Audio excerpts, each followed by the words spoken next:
fabulous. Alrighty, so we should get going, right? From Midwest. Yeah. Okay.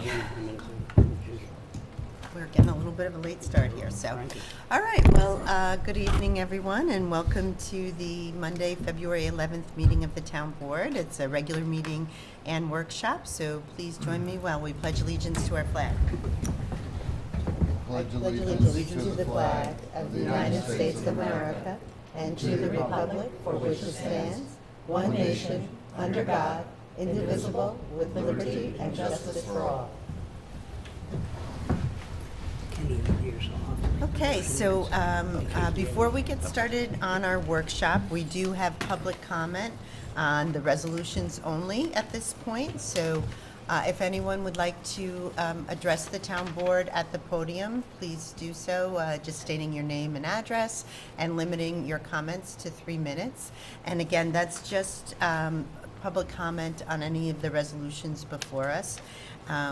At the end of the meeting, we'll have public comment on any matter of town business. So if you have something that you would just like to speak of in a general way, save that till the end of the meeting. And again, the same request to limit your comments to 3 minutes. So would anyone like to join us at the podium to provide public comment on the resolutions? Okay, so with that then, it doesn't appear so. So we'll just move on to our workshop that we have scheduled tonight. And we're so happy to see Shannon Butler, our town historian here, and the members of the New Guinea fan club. Shall we call you that? I'm sure there's a more technical name, but we have some exciting news, and we thank you guys for joining us. I know it's been a process, and you know, why don't you come on up and join us at the table? And actually, I was just thinking about it, Melody. It's nice to see you again, and I think we had a workshop many years ago on the New Guinea community. I'm not sure if you attended or not. Oh, I would assume you've had a number over the years since the project started in 2002. 2002. So wow, that's quite a exciting. lengthy process. So it is. yeah. It is. So I know you guys have been hard at work, and maybe you want to just let us know all about it. Sure. Well, I'm here representing the Dutchess County Historical Society, who has been supervising this project from the very beginning. I was the recipient of grant monies to allow the work to go ahead. And we are now currently the repository of the materials that were excavated on the site. Over the last few years, we have re-inventoried, re-cataloged, re-identified over 30 bankers' boxes of artifacts that are now in good storage condition at the Clinton House in Poughkeepsie. We are having returned to us soon. There were boxes of what are known as faunal remains that had been sent to another archaeologist in upstate New York. Faunal remains are the bits and pieces of animals that are left after they deteriorate. And they're really important in an archaeological project because they can tell you about diet and livestock and all of the things associated with a homestead.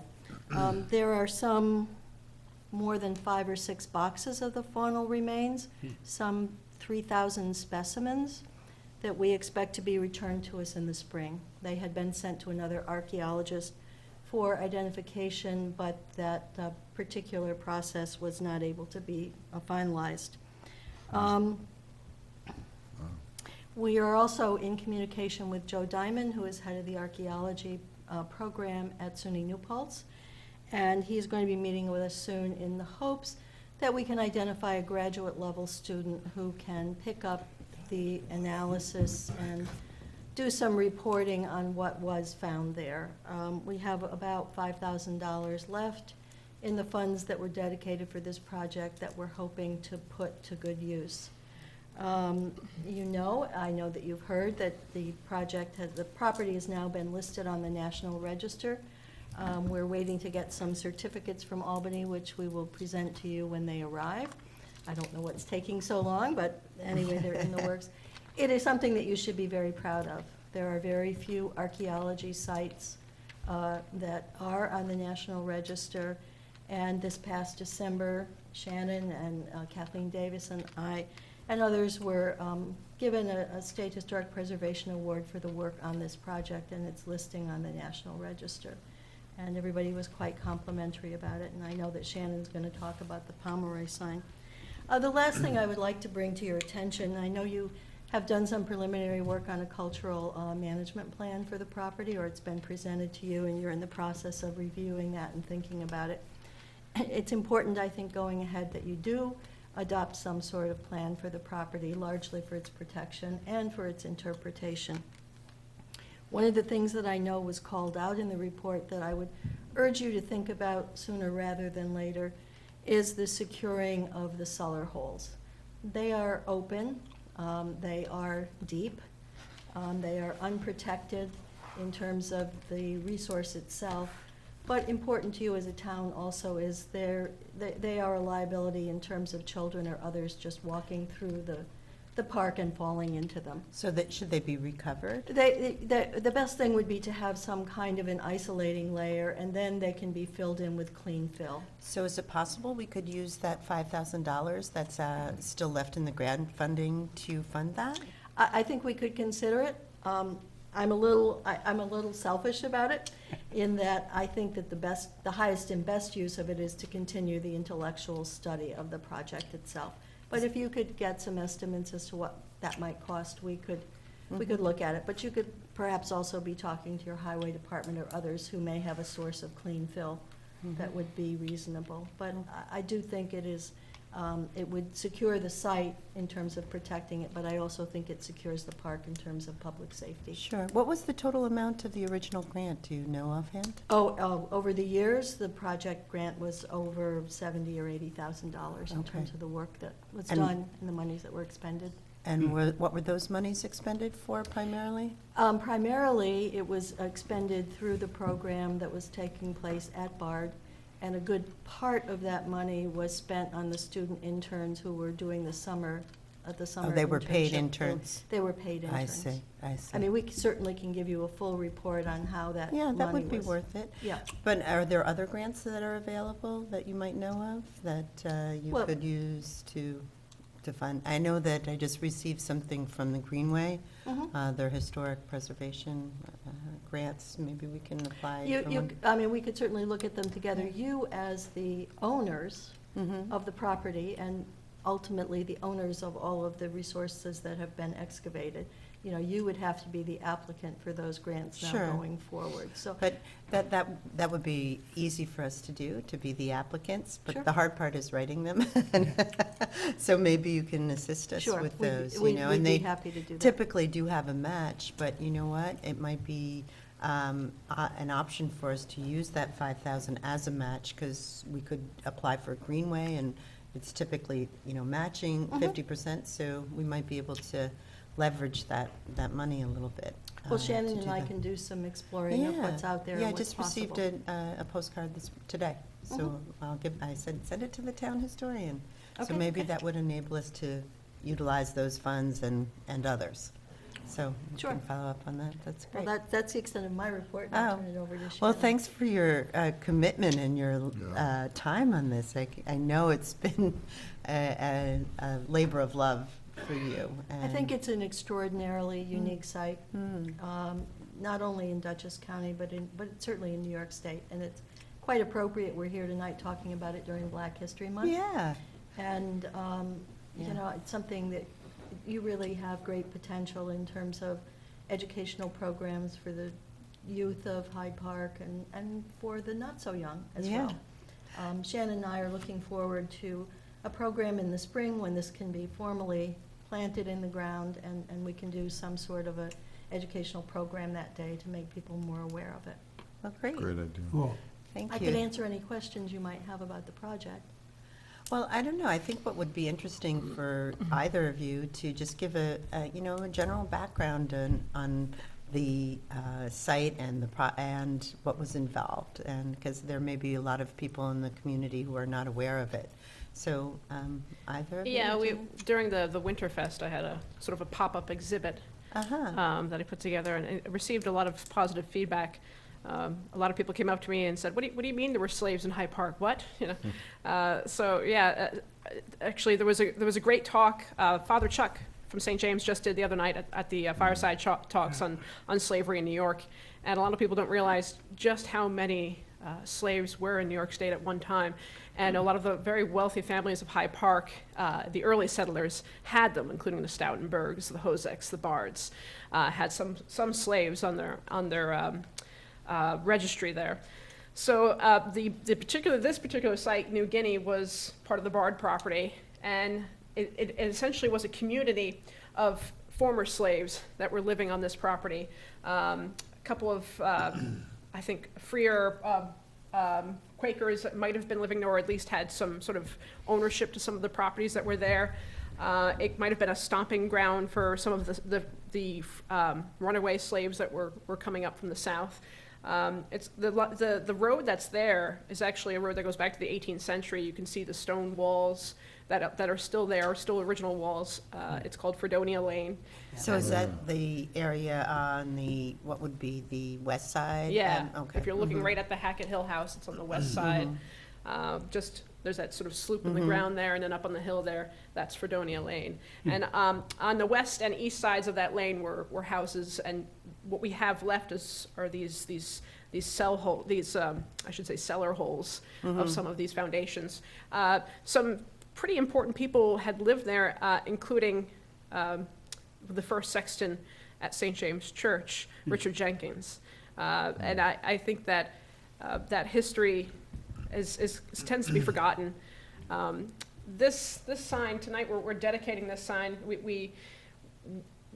It's to sort of commemorate our town's newest historic landmark.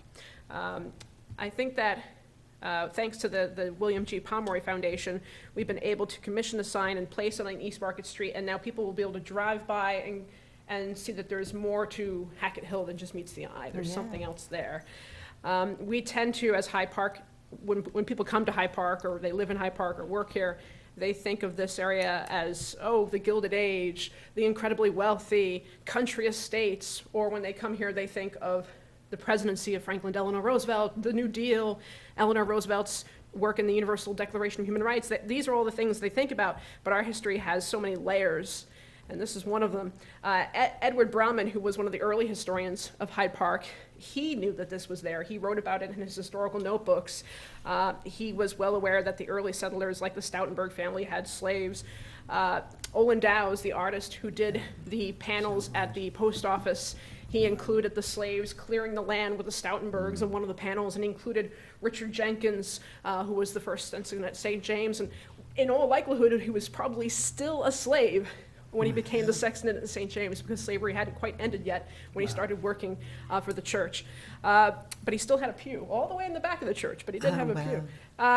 But these things are here, but they're not projected. And I think when it comes to slavery itself, that's not something that Hyde Park thinks about. It's not even something that most New Yorkers think about. And I think that, you know, with all the layers of history, sometimes we have layers of greatness, and sometimes we have layers that are not so great, and it's the not so great things that we tend not to want to think about. But I think it's important that we uncover and understand some of these important things. So when I sat down with John Golden the other day to do sort of an oral history, here's one of our oldest residents, one of our most knowledgeable residents, and he told me as a kid he used to sleigh down the hill on East Market Street with his friends, and they called it Guinea Hill, but he had no idea why until now.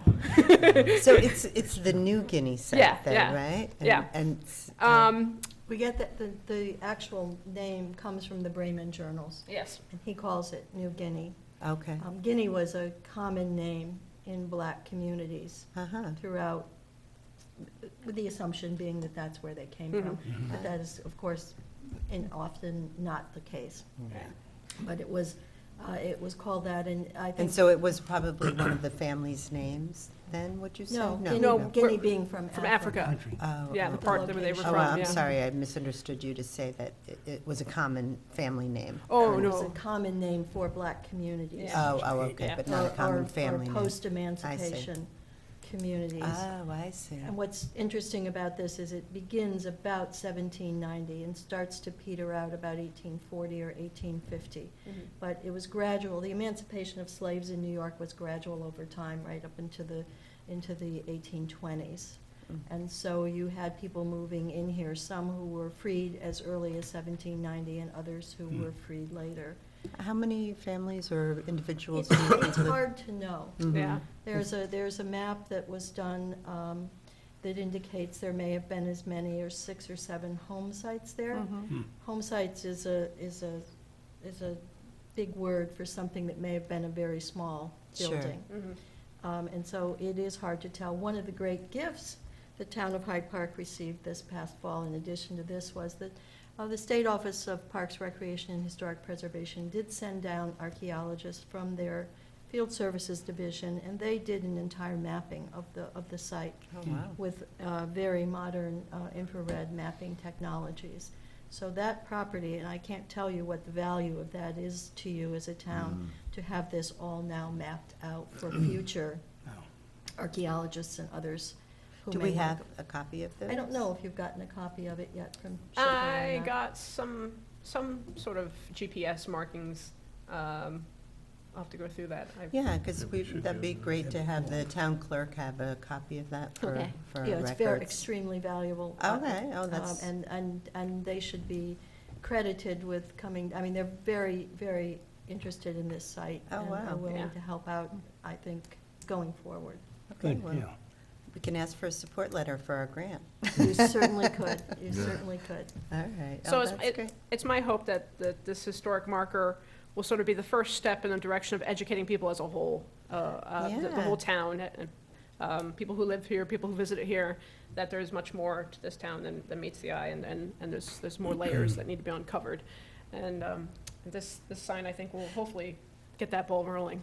So I think our highway super's here, and he's more than happy to help with the installation of that. So Yes. Yeah, we just thank need you. a thaw, right, in order to make that happen. So that can't happen soon enough. So, yeah, it's not going to be Not tomorrow. tomorrow. No. So, When the yeah. ground thaws. So it really is a beautiful marker. Yeah, it It's- is. Yeah, It's we're really, we're proud. It's pretty heavy duty.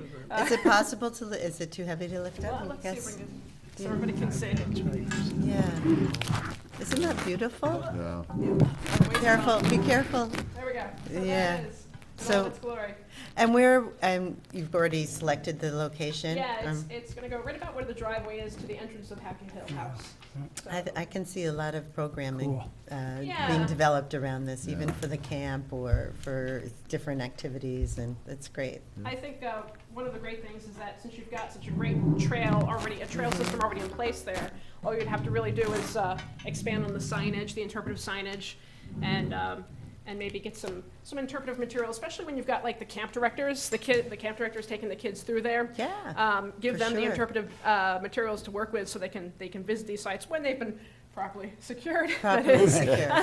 Falling in a hole. Right, yeah, we Yeah. don't need any kids falling in any kind of thing. My vision, this is my sort of grandiose vision, if I can find grant money at some point, and perhaps it's with Greenway, would be to have it so that you could have trails that go back there to at least one or two of the archaeological Yeah. sites, and then have sort of way signs with interpretive documentation, like copies of the documents and maybe Yeah. some sketches of what it might have looked like, things Yeah. like that. That would be my dream. That Yeah, sounds great, very good. cool. Yeah. All But I right, think filling in the holes, as we talked about, also prevents vandalism. Yeah. And Pot hunters. and pot hunters. Yeah. Because it is at risk. Sure. It's very, if you're walking through there, it's very evident. And so I'd be happy to work with Shannon to get some specific directions from the archaeologists who've been working with us as to the proper technique. well then, you Sure. mentioned, getting some prices, maybe that's something you guys can do. I wouldn't really have any idea who to call. I mean, if you, Well, I'd leave it up to Shannon. okay, Maybe we could talk to Howie about what we've got available. okay, good. All right, well, thank you very much. you. and Okay, nice to- and I have to say, the William G. Pomeroy Foundation is sad they couldn't be here to help But dedicate the we sign. need to send them a very forceful thank you note. Yes. Yes, that was They very. want pictures of the sign when it goes up. Oh, absolutely. Yeah, Well, great. But it's very anyway, nice. they're very happy, and they also mentioned that it's very appropriate, being that it's Black History Month, to celebrate Yes. the dedication of this sign, and they're super happy to have helped us out with this. Well, that's wonderful. So do you have the post that it goes on, or that's something? They Yeah, do. we do They have do. that. Oh, you That's- have it yeah, too? We've Okay, got that as great. well. Yep. Wonderful. Well, thank you so much, Melody. Thank you. Thank you. Thank you. Congratulations. Thanks. Thank We you. were talking about the paintings, is that on It's on 3 post offices. Hyde Feel Park, bad I have to Rhinebeck, get yeah, the, the same ones in the line? Yes, yeah, no, leave it there. the Rhinebeck scene, Okay, Hyde Park great, scene thanks. area, And then Ellenville. I just wondered who did that, I didn't know. Yeah. All right, all right. I have to say, I always appreciate Shannon's I enthusiasm. do too. She's a great Oh, town I know. historian. We're Yes, lucky she to is. have her. Yeah. I said I always appreciate. And I really enjoyed your talk at Hackett Hill. You know, not that you gave one presentation, but just your a fountain of knowledge, really, Yeah, on definitely, this stuff. definitely. It's very I had a enjoyable. lot of fun. People were just so surprised. I had no idea. When I was there were a number of people gathered around just listening. Yeah. Yeah, it's good. Yeah. Very good for us. All right. Thank so you. much. Thank you. That was Thank really you. informative. Okay, so shall we just move on to the resolutions then? Yes. We're supposed to answer you. Neil, you're up. Oh, you're up, Neil. Resolution 211-1 of 2019, resolution approving budget revisions to the town of Hyde Park for the period of January 2019, budget revisions number 2019-01. Second, And all in favor? Aye. Resolution 211-2 of 2019, resolution authorizing the town highway capital machinery purchase. Second. And all in favor? Aye. So Howie, 2 new trucks. You can go shopping now. Resolution 211-3 of 2019, a resolution authorizing, subject to permissive referendum, the issuance of $450,000 bonds of the town of Hyde Park, Dutchess County, New York, to pay the cost of the purchase of trucks with plows for the highway department in and for said town. Second, And a roll call, please. Councilman Krupnik. Aye. Councilman Ray. Aye. Councilman Marine. Aye. Councilman, I'm sorry, Supervisor Rohr. Aye. So wait, Howie, you actually can't go yet. Sorry, we'll have to wait. Sure you have something in mind. Resolution 211-4 of 2019, resolution authorizing the approval of a capital project expense for stormwater drainage improvements in the hamlet of Staatsburg. second, And again, we discussed this at our last meeting, and this is your ward, Neil, so I know that you met with the highway super. So again, we're going forward with the plan to install some new drainage in the hamlet. And so, again, this will be subject to permissive referendum, and, but it's very good that we're able a to great go step. forward for it. yep. So, do we do a second? Yep. And all in favor? Aye. Aye. Resolution 211-5, 2019, a resolution authorizing, subject to permissive referendum, the issuance of $100,000 bonds of the town of Hyde Park, Dutchess County, New York, to pay the cost for drainage improvements in the Staatsburg area in and for said town. Second. And we'll need a roll call on that, please. Councilman Krupnik. Aye. Councilman Ray. Aye. Councilman Marine. Aye. Supervisor Rohr. Aye. Okay. Resolution 211-6 of 2019, resolution amending Resolution 17-10 of 2019, authorizing reimbursement for mileage for 2019 for town official and employees. Second, And all in favor? Aye.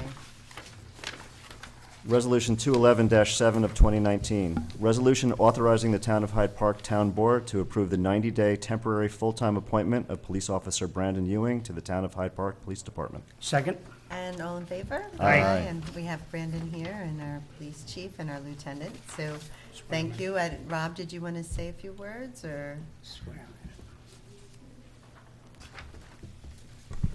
I just wanted to talk about the wording in this. It's a temporary position because we're canvassed the list, we pulled the list for the Dutchess County Civil Service exam, And we're working our way through that list to make it a permanent appointment. But in the meantime, to save overtime, we're appointing Brandon as a 90-day temporary position, so that way he will work full-time hours. Only as a part-time officer, you're only allowed to work 20 hours a week. Now he'll be able to work 40 hours a week to try to help reduce the overtime costs. So that's why it's a temporary appointment. It has nothing to do with Brandon. It's just doing with civil service and trying to meet the civil service laws, so. That's great. Well, thank you, Thank Brandon, for making yourself available for us for that, and thank you, Rob, for. Yes, Brandon just started here, and he's excelled. He's fit in very well in the department in the town. We've had many compliments from the officers as well as people in the town, and talking about how well he's handling himself, and we're very happy to have him. Oh, that's excellent. So Great. we're rooting for you. We're hoping you're the permanent appointee also. So thank you. Good. Well, thank you. Okay, so did we vote on that? Yes. We Okay, did. good.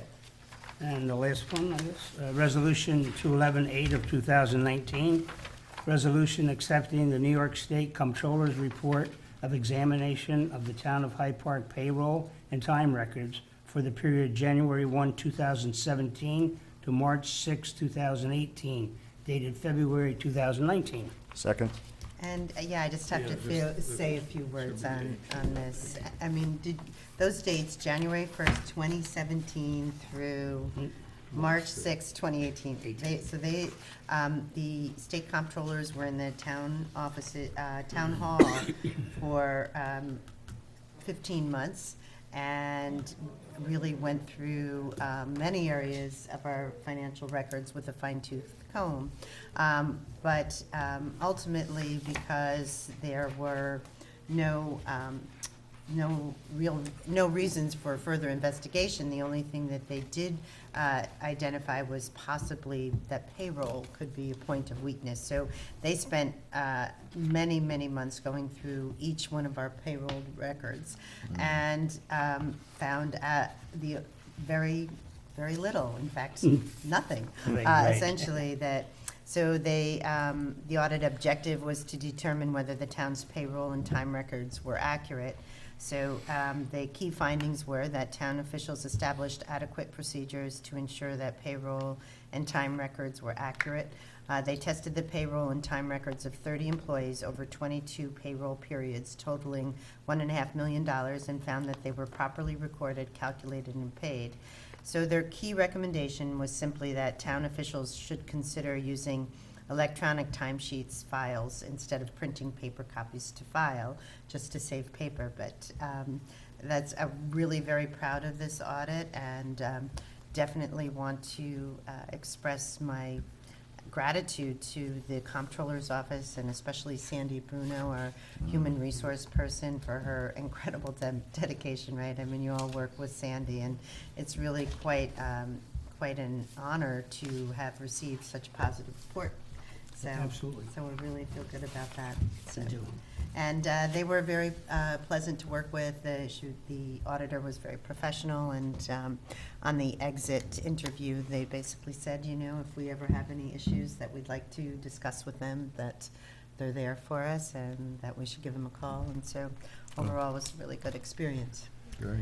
So Looking at other reports of other towns, we did really well We on this. did, I mean, yes, they yes. nitpick everything. I Yeah. really do. So no, it was really good, and just want to, give a shout out to the whole comptroller's Yeah, it's office. great. So it's great. Very good. So did we vote on that? No. Oh, so all in favor? Aye. Aye. Okay, so I do want to. Did you want to do this on the minutes? Oh, I'm sorry. Yeah. So I omitted the motion to accept the minutes of the January 28th town board meeting. I make a motion. A second. And all in favor? Aye. Aye. And then just, I would like a motion to enter executive session to discuss some personnel matters. Mhm. And I'll then- make a motion. And a Second. second. And all in favor? Aye. Okay. It's pretty benign. Oh, great. Good. It's my Yeah, they're favorite not word. benign. Benign are good. Only an older person could understand what that means. Seinfeld. But I'll see you. Make a motion to Oh, adjourn. actually, first we need a motion to return from executive session. Make a motion to return from executive session. Second. And all all in favor? Aye. Aye. And no get decisions through? were made. And then now we need a motion to adjourn. Motion to adjourn. Second? And all in favor? Aye. Aye. And I'm not sure if we're still being recorded, but if we are, I just wanted to alert to the public that on February 25th, we will be having a downtown initiative update that will begin at 6 p.m. And we will have presentations by the engineers for our pedestrian improvements, as well as the planner for our zoning update, and our new downtown initiative coordinator and I will be giving an update on our sewer project. Great. So hopefully people can join us at the town hall.